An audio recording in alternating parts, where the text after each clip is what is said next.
En espérant que vous portez à merveille et que tout se passe pour le mieux de votre côté, je vous propose une idée de recette facile à réaliser.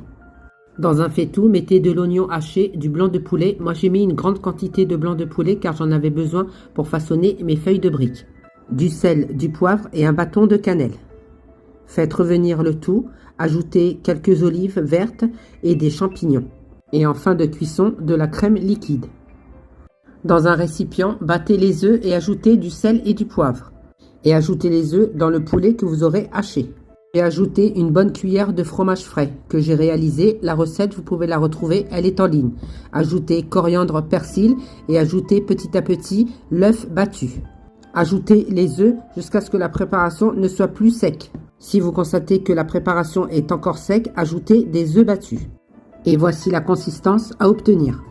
Dans un moule à muffins, déposez des caissettes et remplir une bonne cuillère de farce.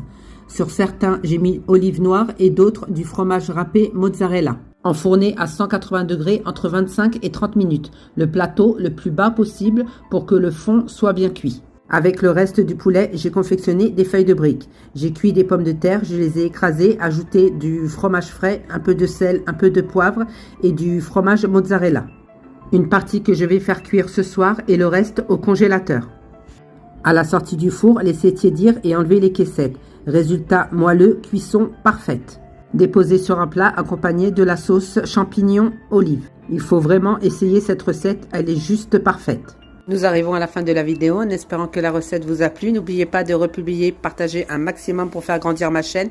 Les petits cœurs, les commentaires pour plus de recettes simples et faciles. Bye bye! Et je vous laisse écouter le croustillant des feuilles de briques.